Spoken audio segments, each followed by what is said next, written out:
सहनाववतु सहनौ भुनक्तु सह वीर्यं करवावहै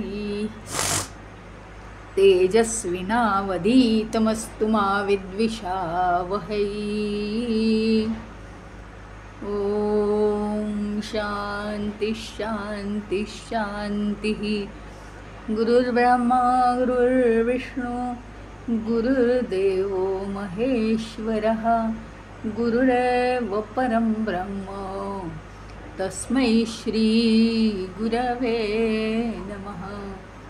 चिन्मयं व्यापि यत्सर्वं त्रैलोक्यं सचराचरं तत्पदं दर्शितं येन तस्मै श्री गुरवे नमः।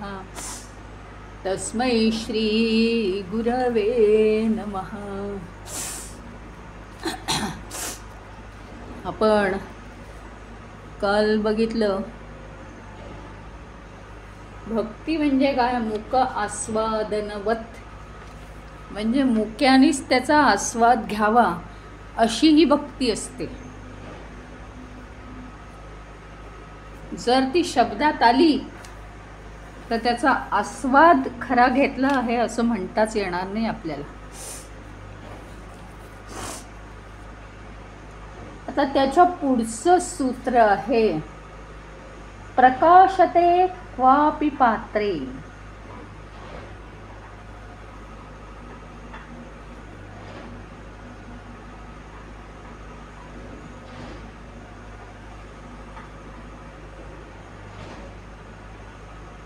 पण तरी सुद्धा ते म्हणजे कितीही अनिर्वचनीय आहे, म्हणजे त्या भक्तीबद्दल काही जरी सांगता येत नाही, कितीही त्याच्याबद्दल बोलता येत नाही, अनिर्वचनीय आहे, वाणीच्या द्वारे त्यातनं काही आपल्याला बोलता येत नाही की भक्ती कशी आहे, तरी सुद्धा एखाद्या अधिकारी अशा भगवत भक्तामध्ये ती प्रकाशित होतेच,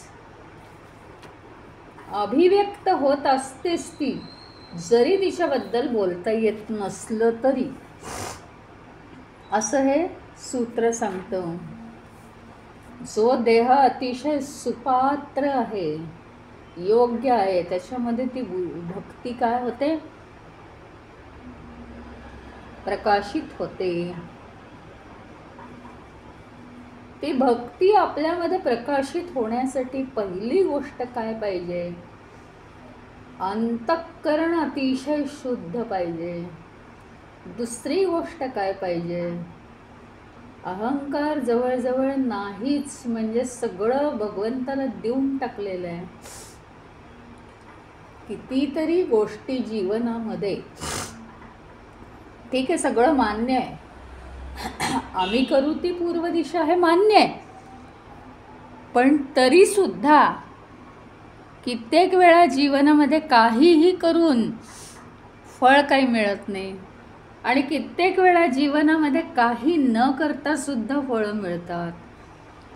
हा सगळा हिशोब आपल्याला जरी नाही समजला तरी पूर्णपणे देवावर हवाला ठेवला, आणि जो परमभक्त असतो तो ईश्वरच सगळं करतोय, माझं कल्याण ईश्वर जे करेल त्याच्यातच आहे, अशी जर गाढ श्रद्धा असेल तरच ती भक्ती जास्तीत जास्त आपल्यामध्ये प्रकाशित होऊ पाहते, म्हणजे त्याला कुठे अडसरच नाही आहे। आपली ना तेवढी रिसेप्टिव्हिटी पाहिजे, म्हणजे आपल्या आतमध्ये त्या ईश्वराच्या भक्तीने जास्तीत जास्त प्रवेश करावा, ह्याच्यासाठी जे काही घडतं आहे त्याच्याबद्दल विरुद्ध विचार आमच्या मनात येता कामा नये। म्हणजे काय आहे, ही भाषा आहे ना समजायला अत्यंत कठीण आहे। कसं, प्रयत्न हातातले सोडायचे नाहीच आहेत, देह मन बुद्धी संसाराचा प्रयत्न करण्यासाठीच आहे। आता चाललंय त्याच्या रिझल्ट्सविषयी, त्याच्या फळाविषयी। तर फळ हे काय, हे कोणतंही असू दे, ते आपल्या कर्मांनुसार, आपल्या वासनांनुसार ते फळ असेल. परंतु ते जरी कसंही असलं तरी ती फळं स्वीकारण्याची नव्हे, स्वीकारणं न स्वीकारणं सोडून त्याच्या पलीकडे आपण गेलेलो असलो पाहिजे.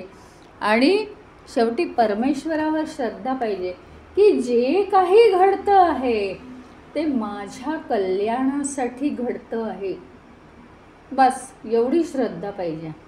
याला म्हणायचं दृढ श्रद्धा. तर ती भक्ती आपल्यामध्ये ओतप्रोत भरत जाते दिवसानुदिवस. आणि तेव्हा कुठे आपण सुपात्र होतो. सुपात्र होण्याची लक्षणं सांगते मी की भक्ती कुणामध्ये शिरते. एक तर अंतःकरण अतिशय शुद्ध पाहिजे. अंतःकरण इतकं शुद्ध पाहिजे. समजा एखादा अधिकारी त्याचा अधिकाराचा उपयोग करून दुसऱ्या माणसाला काहीतरी बोलला तर लोकांना काय, किती ते योग्य असलं तरी रागच येतो. अधिकारी असलं म्हणून काय झालं, याने का असं बोलायचं का? नाही, मनात हा विचार आला पाहिजे त्याच्या जागेवर तो योग्य आहे.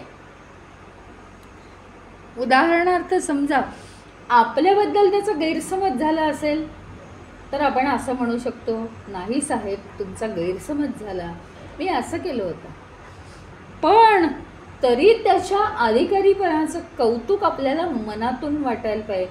त्याचं कारण अधिकारी पदावरती तो योग्य तीच भाषा बोलणार, नाही तर तो अधिकारी कसला, त्याला सगळ्यांनी घाबरलं पाहिजे अशी त्याची भाषा असणार आहे. तो अधिकारी असेल तर आपल्याला त्याच्या जागेवर तो किती बरोबर आहे याचं कौतुक वाटलं पाहिजे. आपण काय करतो, मग मला का बोलला, माझं काय झालं, माझं काय चुकलं, म्हणजे पुन्हा अहंकार असतो आपला. त्याच्यामुळे हे एक उदाहरण दिलं तुम्हाला मी. उदाहरणं दुसरी अनेक घेता येतील, पण आपल्या मनात अत्यंत शुद्ध भाव पाहिजे. बाकी तुम्ही उत्तराला उत्तर कसंही द्या, जशास तसं कसंही वागा संसारात, ते इथे सांगतच नाहीत त्या अध्यात्माच्या भाषेत. पण आपल्या मनात इतकी शुद्धता हवी की कुणाच्याही बद्दल कलुषित भाव आपल्या मनामध्ये येता कामा नाही. सुपात्र म्हणजे काय होणार आहे, आत्ताच सांगितल्याप्रमाणे अंतःकरण अतिशय शुद्ध पाहिजे. दुसरी महत्त्वाची गोष्ट म्हणजे सगळ्या गोष्टींचा स्वीकार हवा. म्हणजे काय, उपाय करायचेच आहेत, काही कमी पडलं, काही चुकलं तर त्याच्याबद्दल काही दुरुस्ती करायचीच आहे. भूतकाळ सुधारायचाच आहे, भविष्यकाळ चांगला व्हायचं म्हणून प्रयत्न करायचेच आहेत वर्तमान काळात, यातलं काही चुकलंच नाही आपल्याला. परंतु आपण काय केलं पाहिजे, तर मनात विरुद्ध भाव नको आहे केव्हाही. जे काही चालू आहे त्याच्या विरुद्ध भाव मनात येता कामा नाही. म्हणजे ईश्वराची जी इच्छा असेल ते होईल. मी करायचे प्रयत्न पूर्णपणे केलेले आहेत. आपण प्रयत्न पूर्ण करायचे, 100% प्रयत्न करत राहायचे. पण जे होईल ते ईश्वराच्या इच्छेने होईल आणि ते मला कल्याणकारक असेल. हे आहे सुपात्र होण्याचं लक्षण. खरं आणि उत्कट प्रेम असतं ईश्वरावरती. काही झालं तरी हे बघा, कुठल्याही व्यक्तीशी काहीही थोडंसं बिनसलं, नाही ही व्यक्ती वाईटच आहे, मला वाटलं होतं की चांगली आहे, आपलं असं असतं लगेच 2 हात लांब. परंतु ईश्वराबद्दल असा भाव कधीही होऊ नये, कारण त्याच्या इतकं आपल्याकडे बघणारं कोणी नाही. उत्कट प्रेम पाहिजे ईश्वराबद्दल. असं जर होत असेल तर ती खरी भक्ती नव्हे. ईश्वराबद्दल तुम्हाला जर असं वाटत असेल की ईश्वर लक्ष देत नाही, ईश्वर काय जागा आहे की नाही, आमचं एवढं नुकसान होतं आहे. नाही, आता ज्या काही वासना कामना आहेत त्या जर त्यांची फळं वर आली असतील तर त्याला ईश्वर नाही काही करू शकत. आपलं जे भाग्य असेल तसंच होणार आहे. फक्त ईश्वराची भक्ती केल्यावर होतं काय, आपल्याला संसारातनं वाचायचं असेल तर ते चूक आहे. संसारातनं कोणीही वाचू शकत नाही. तर फक्त ईश्वराला समर्पित झालं की संसाराचे जे भोग आहेत, वाईट किंवा चांगले दोन्ही, ते भोग आपल्याला लागत नाहीत. आपण त्याच्यापासून अलिप्त राहतो.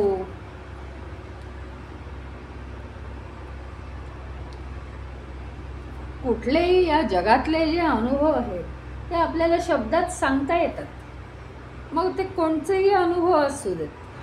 मी कालच सांगितलं, कुठे पिकनिकला गेलो तर अगदी भरभरून आपण सांगतो कोणाकोणाला काय काय बघितलं, काय काय कसं काय झालं, आनंद व्यक्त करतो आपण. कारण ही अशी स्थिती आहे भक्तीची, जरी आपण अनुभवत असलो तरी सुद्धा ते व्यक्त करता येत नाही. आणि म्हणूनच मागचं सूत्र होतं ना, मौनम मुक आस्वादनवत. भक्ती कशी आहे, मुक आस्वादनवत.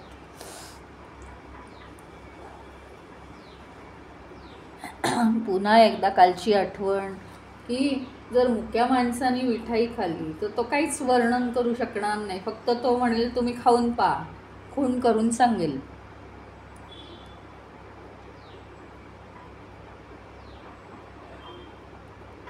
म्हणजे मिठाई कशी आहे तर मिठाईची चव घेण्याशिवाय काही नाही. तर भक्ती कशी आहे, एकरूप होऊन पहा परमेश्वराशी, त्याच्याशिवाय काहीही उपाय नाही.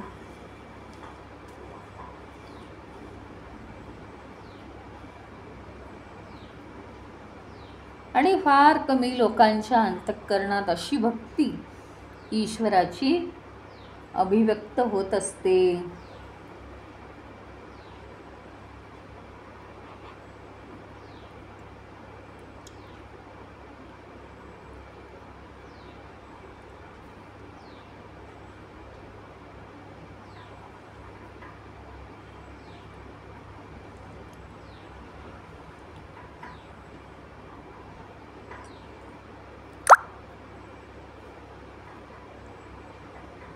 आणि तो अनुभव आपल्या हृदयात व्यक्त होण्यासाठी आधी हृदय ही जागा अतिशय शुचिरभूत, म्हणजे अतिशय परम पवित्र हवी, शुद्ध हवी. तर ईश्वराबद्दल, प्रत्येक गोष्टीबद्दल जी आपल्या जीवनात घडते आहे त्याच्याबद्दल कृतकृत्यता वाटेल. अहम केंद्रित भावच मुळी निघून जाईल.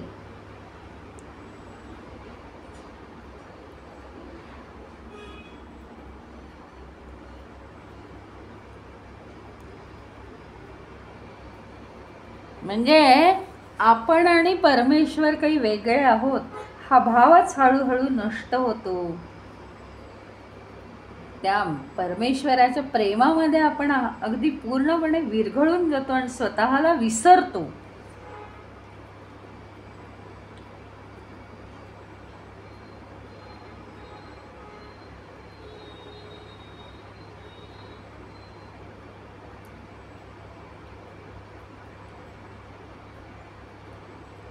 पण हे जरी असं कितीही कठीण असलं तरी थांबता कामा नये. नारदांचं म्हणणं आहे की यदा कदाचित होतं काय माहिती का, प्रयत्न करता करता कदाचित परमेश्वराच्या भक्तीचा प्रयत्न केला की तीच आपली शेवटची स्टेज असू शकते की भगवंत आपल्याला सुद्धा हे जे नारदांनी वर्णन केलंय इतक्या प्रमाणात आपण भगवंताशी एकरूप होण्याची शक्यता आहे.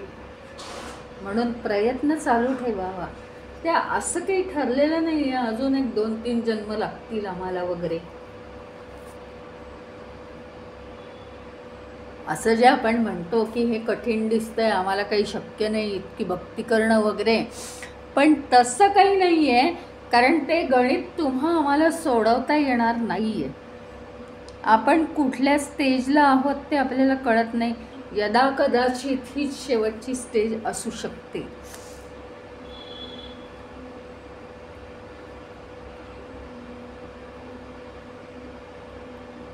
त्याच्यामुळे जास्तीत जास्त भक्ती करत राहिलं पाहिजे. शेवटी जो पूर्णपणे श्रद्धावान आहे तोच उच्च ज्ञान, तोच परमेश्वराला प्राप्त करू शकतो.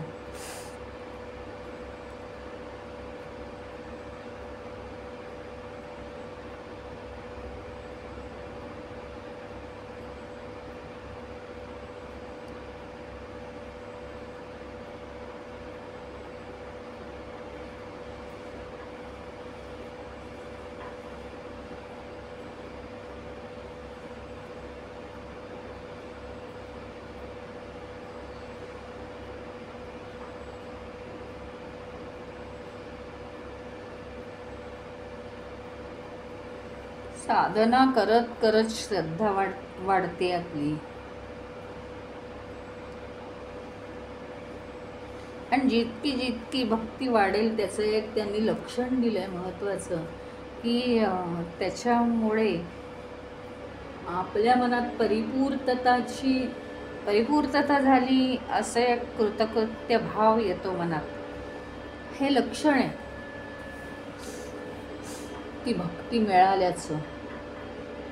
कारण असा भाव कोणाच्याही मनात येत नाही ती भक्ती मिळाली नाही तर.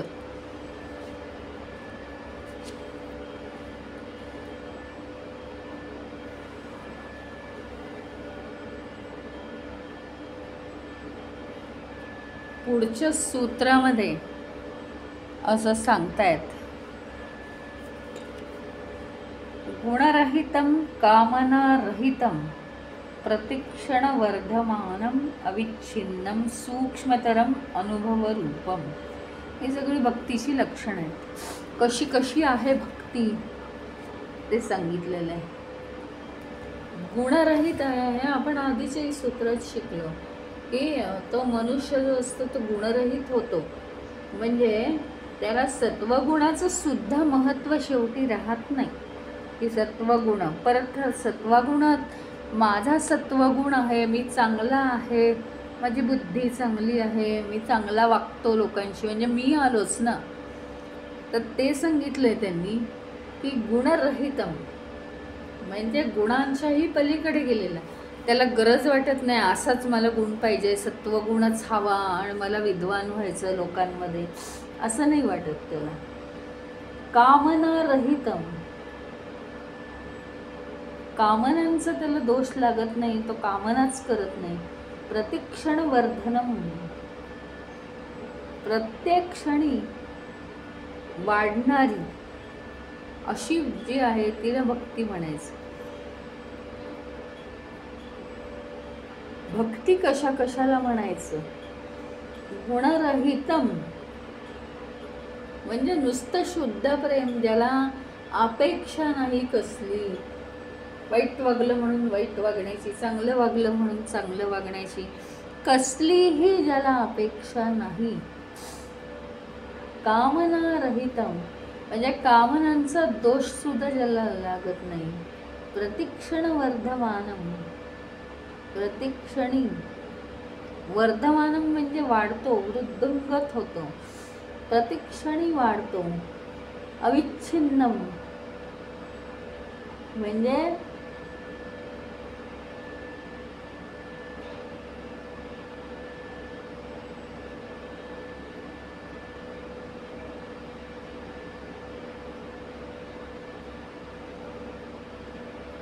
अविच्छिन्नम म्हणजे विच्छेद ज्याचा केला जात नाही असा अखंड, सूक्ष्माहूनही सूक्ष्म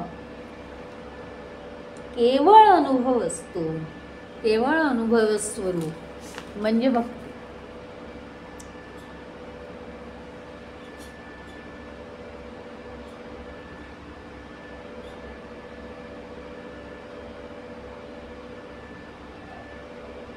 अतिशय सूक्ष्म असते. म्हणजे मला खूप आनंद होतो, आता मला परमेश्वर भेटला, असे काही बोललं जात नाही. अतिशय सूक्ष्म आनंद असतो तो. जरी अत्यानंद असला तरी अतिशय सूक्ष्म असतो, शांतपणे तो ग्रहण केला जातो.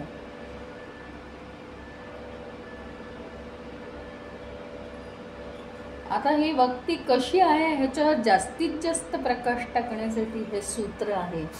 ते गुणरहित प्रेम, म्हणजे त्याला कोणतीही छटा नाही, त्याला कसलाही रंग नाही आलेला, त्याचं वर्णनच करता येत नाही.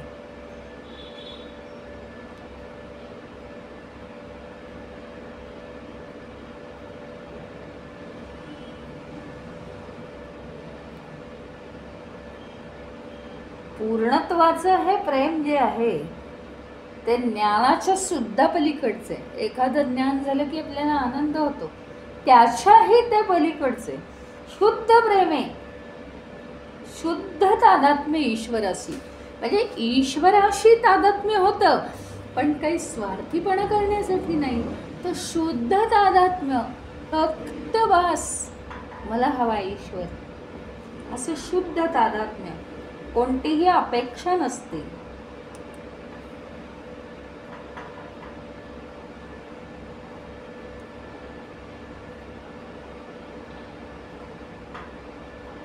कोणतीही इच्छा पूर्ण करण्यासाठी हे भगवंतावर प्रेम निर्माण होत नाही.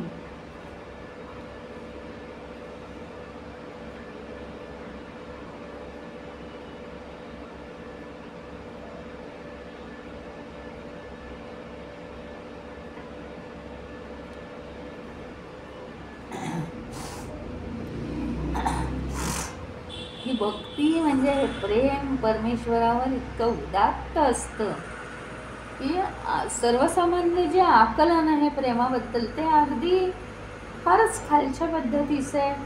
ते म्हणजे हे जे भक्तीचं आहे प्रेम ईश्वरावरती, ते इतकं उदात्त असतं, ते सामान्यांना कळणारच नाही. बाह्य जगातल्या वस्तू व्यक्तींविषयी जे आपलं प्रेम आहे तसं ते प्रेमच नाही आहे मुळे. बाह्य जगावर जे प्रेम करतो ती लालसा आहे, आपल्याला इच्छा होते, हा होते, मोह होतो. पण हे ईश्वरावर प्रेम म्हणजे चैतन्यावरच प्रेम आहे ना, त्या शक्तीवरच प्रेम आहे. मुळी हृदयात आपल्या शांती निर्माण होऊन जाते.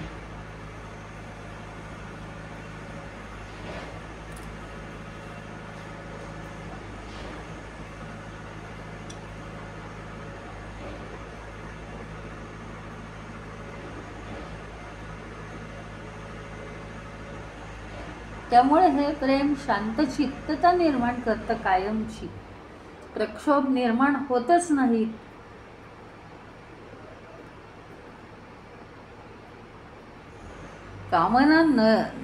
कामना रहित प्रेम आहे हे.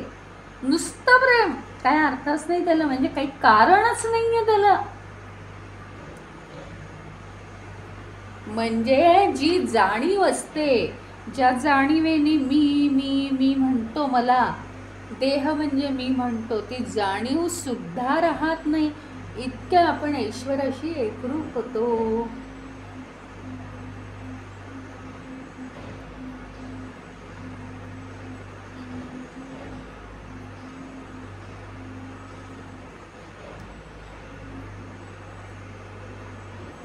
आणि ईश्वरापेक्षा आपण वेगळे नाहीच आहोत ह्याची अनुभूती त्याला.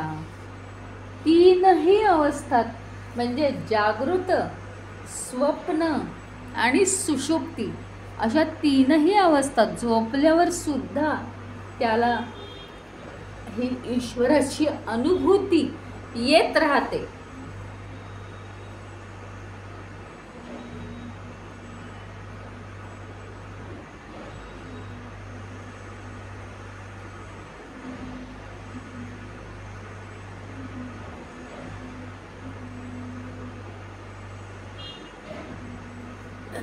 मग काय, मग आपल्या जीवनामध्ये कोणतीही घटना घडू देत, काहीही होऊ दे, कोणताही आपण व्यवहार करत असू दे, कोणतंही आपण कर्म करत असू दे, पण सगळ्या ठिकाणी आपल्याला ईश्वर दिसायला लागतो आणि त्या व्यक्तीचं मौन व्हायला लागतं.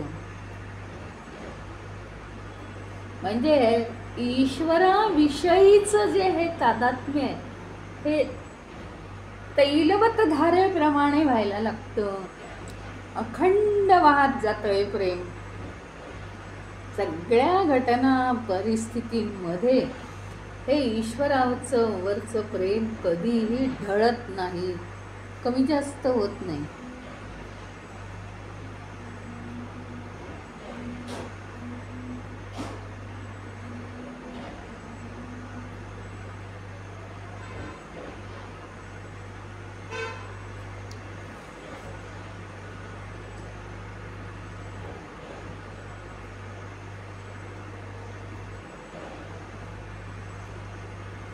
आपण काय देशावर प्रेम करू, जास्तीत जास्त आपल्या राष्ट्रावर प्रेम करू. हां, आपण काय जास्तीत जास्त कोणाचा द्वेष करणार नाही असं आपण म्हणू.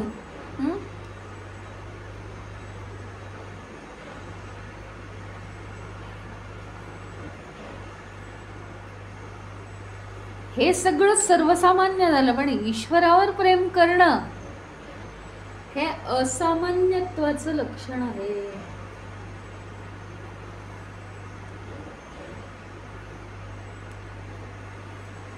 अनुभव रूपम, याच्यातून भक्तीचं स्वरूप जाणवतंच आपल्याला की केवळ अनुभवता येणारी ती भक्ती आहे.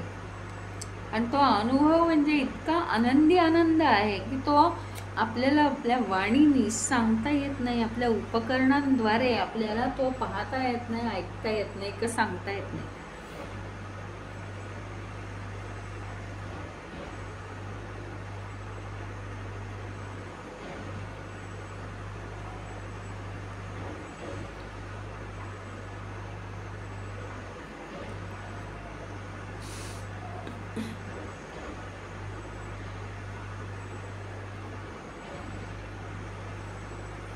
बघा, साधा जर आपण विचार केला, हां, एक आधी वरवरची इंद्रिय घेऊ. हां, साधा जर आपण विचार केला तर काय आहे की समजा खूप लांब तुम्ही आहात आणि गर्दी आहे, मग मला तुम्ही दिसला नाही. हां, हे झालं. काय झालं?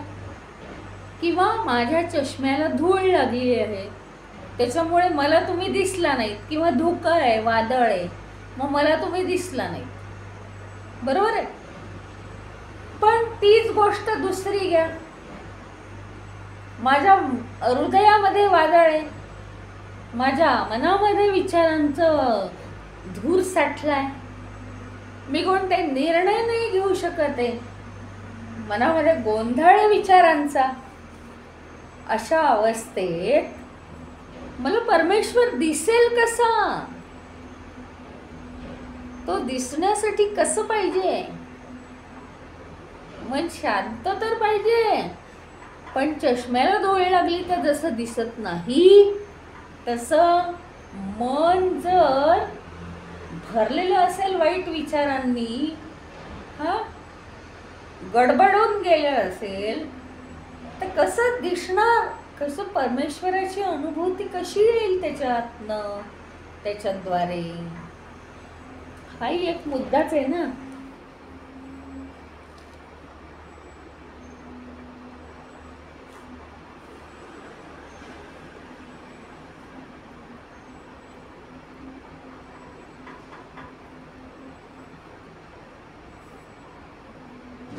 त्याच्यामुळे मन अतिशय शुद्ध असायला पाहिजे आपलं, आणि शुद्ध मन गोंधळलेलं असायला नको विचारांनी.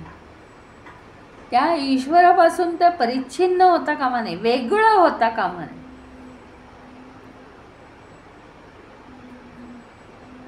आणि दुसरी गोष्ट म्हणजे आता जर म्हणजे दोनपैकी एक विचार आपला पक्का झाला पाहिजे की मी म्हणजे परमेश्वर आहे, कारण परमेश्वराशी मी एकरूप झालो आहे, तिथपर्यंत आपली स्टेज गेली पाहिजे. मग मी म्हणजे जर परमेश्वर आहे, कारण मी परमेश्वराशी एकरूप आहे, तर या सृष्टीमध्ये मीच आहे सगळीकडे.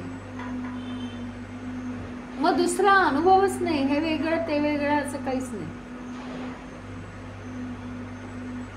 मग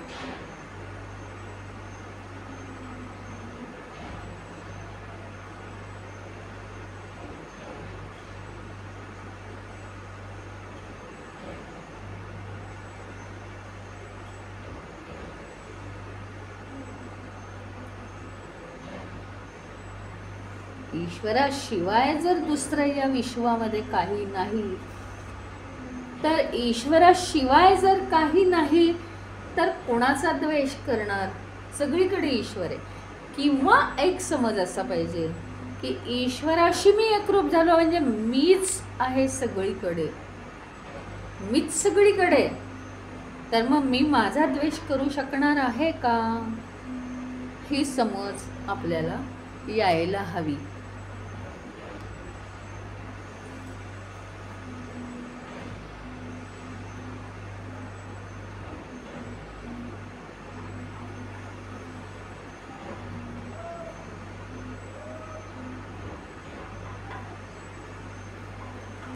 काय आहे, समजा आपल्याला काही अनुभवायचं असेल तर आपल्याला साधन पाहिजे की नाही, काहीतरी माध्यम पाहिजे, उपकरण पाहिजे. त्याच्यामुळे आपल्याला ते अनुभवता येतं. आपण आपल्या डोळ्यांनी बघितलं म्हणजे डोळ्यांनी ते अनुभवलं.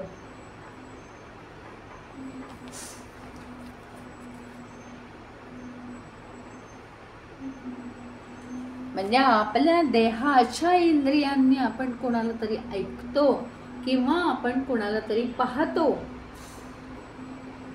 त्याच्यामुळे आपण दुसऱ्यांना बघू शकतो. उपकरण स्थितीवर अवलंबून आहे हे.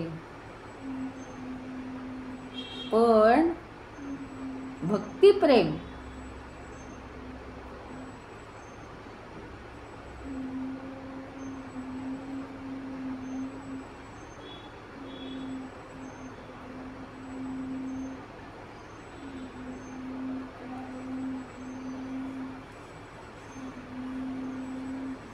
सगळा आपला जो अनुभव आहे तो देहावर अवलंबून आहे.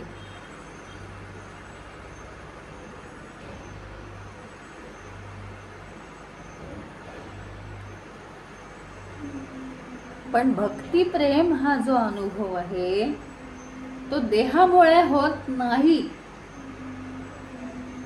देहाची जरी मदत असली मनाने तिकडे जायसाठी, तरी देहाच्या साह्याने तो अनुभव होत नाही. म्हणजे तो अनुभव होत असताना देह नसतोच मूळ. शब्द लक्षात घ्या, नाही तर परत कन्फ्युजन होईल. की ईश्वर प्राप्ती होण्यासाठी जे मन लागतं ते शुद्ध असावं लागतं वगैरे सगळं ठीक आहे, कारण इंद्रिय मन बुद्धी देह हा रस्ता आहे, रस्ता. पण मनाच्या उपकरणाच्या साह्याने आपण हे मिळवत नाही, आत्मप्राप्ती मिळवत नाही.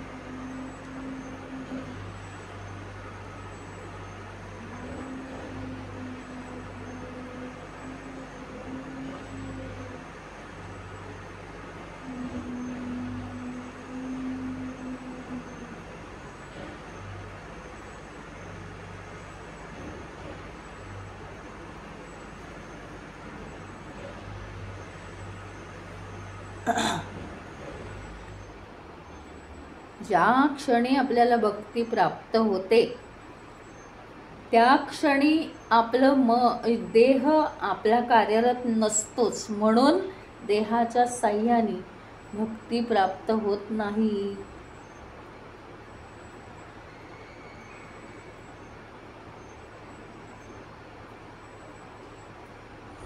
भक्ती म्हणजे परमसूक्ष्म आणि जितकी सूक्ष्म तितकी व्यापक, जितकी व्यापक तितकी सूक्ष्म. म्हणजे जितकी जास्तीत जास्त सूक्ष्म भक्ती असेल तितकी ती व्यापक, सर्वांवर, सगळ्या जगावर भक्तिप्रेम व्हायला लागतं आपल्याला. ज्ञानेश्वरांचं असंच झालं, त्यांनी पसायदान मागून ठेवलं सगळ्यांचं ते.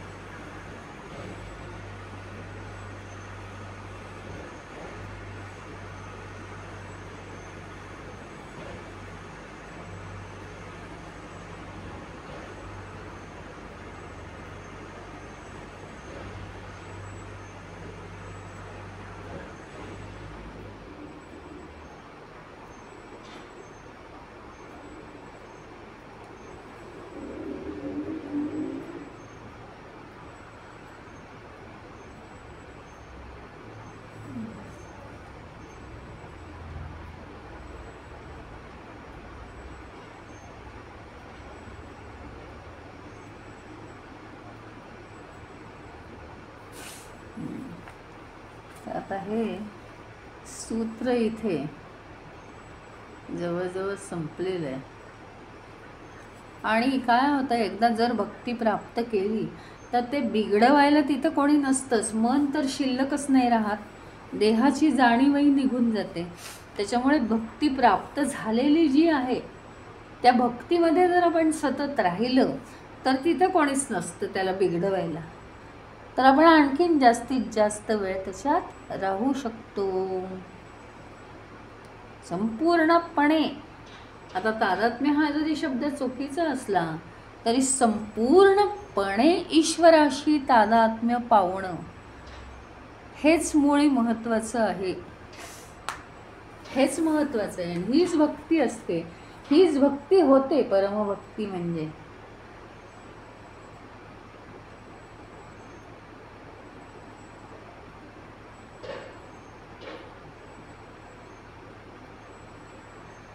आणि मग कोणत्याही प्रकारे वाणीने कितीही प्रयत्न केला तरी त्याचं वर्णन आपण करू शकत नाही.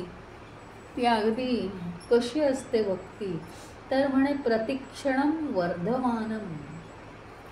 म्हणजे काय, दर क्षणाक्षणाला इतकं म्हणजे भगवंतावर प्रेम जडतं की दर क्षणी ते आणखीन आणखीन आणखीन आणखीन वाढतच जातं.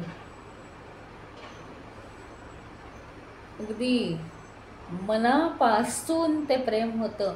आणि नुसतं ईश्वराची आठवण जरी काढली तरी किती ईश्वर दयाळू आहे असं म्हणून ते प्रेमाचा उमाळा आपला प्रतिक्षणम वर्धमानम. दर क्षणाला नुसत्या ईश्वराच्या स्मृतीने ते प्रेम वाढत जातं, वृद्धिंगत होत जातं. अशी आहे ही परमभक्ती.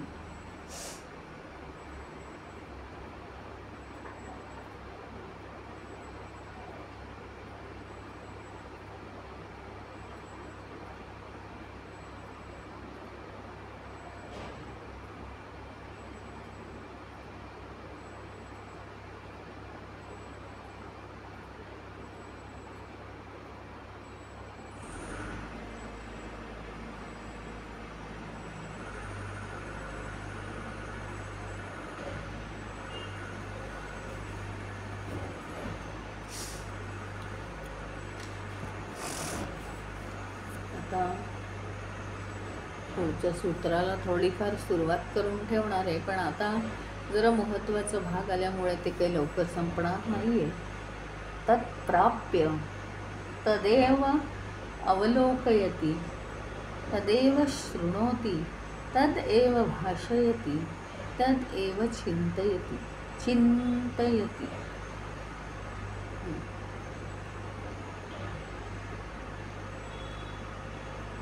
म्हणजे तत्प्राप्य म्हणजे काय, ती भक्ती मिळाल्यावर तद एव अवलोकयति,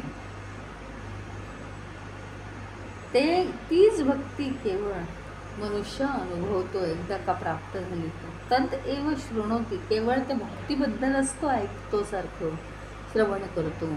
तद एव भाषयति, त्याचंच केवळ श्रवण करतो, त्याचंच केवळ अखंड वर्णन करत राहतो, त्याचाच तो चिंता करतो.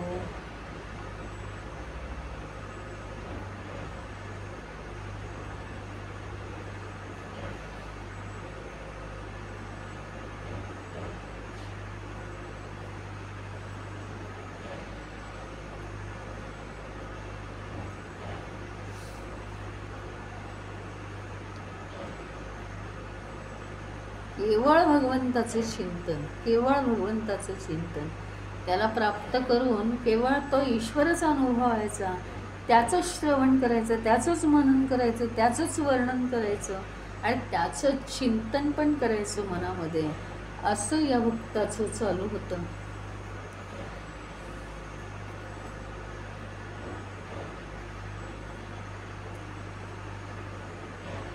एक उपनिषद सिद्धांत आहे छांदोग्य उपनिषदात.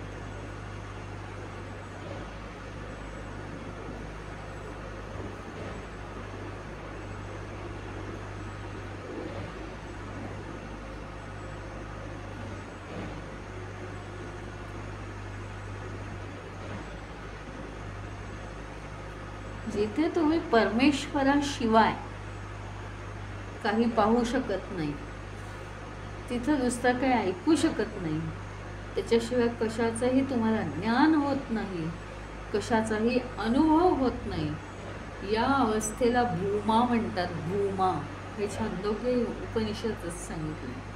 आणि याला सर्वव्यापी अनंत नित्य अविकार शब्द असेही म्हणतात.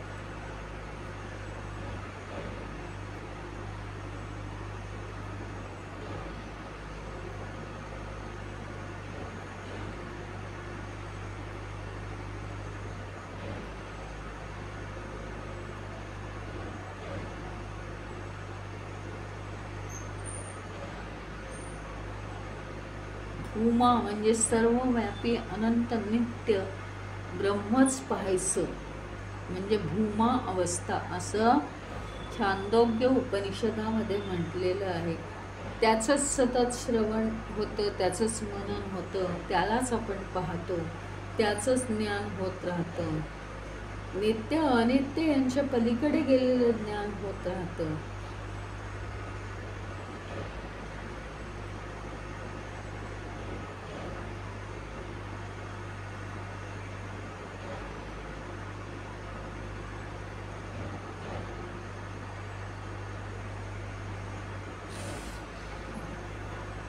आता हे जे सूत्र आहे ना, हे अत्यंत विस्ताराने सांगण्यासारखं आहे. म्हणून आता ते उद्या एकच सूत्र होईल का काय असं वाटतंय मला. कारण तशी ती अवस्था सांगितलेली आहे त्यांनी.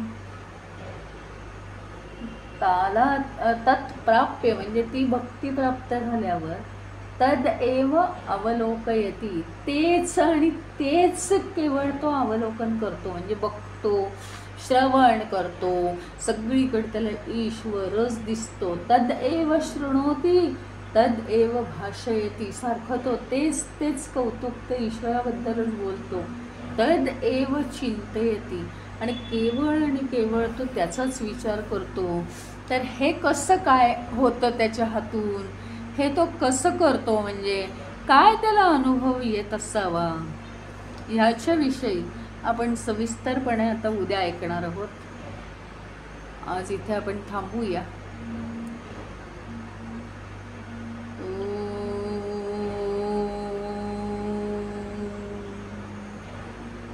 ओम पूर्णमद पूर्णमिदं पूर्णात् पूर्णमुदच्यते पूर्णस्य पूर्णमादाय पूर्णमेवावशिष्यते. ओम शांति शांति शांतिः. हरि ओम. श्री गुरुभ्यो नमः. हरि ओम.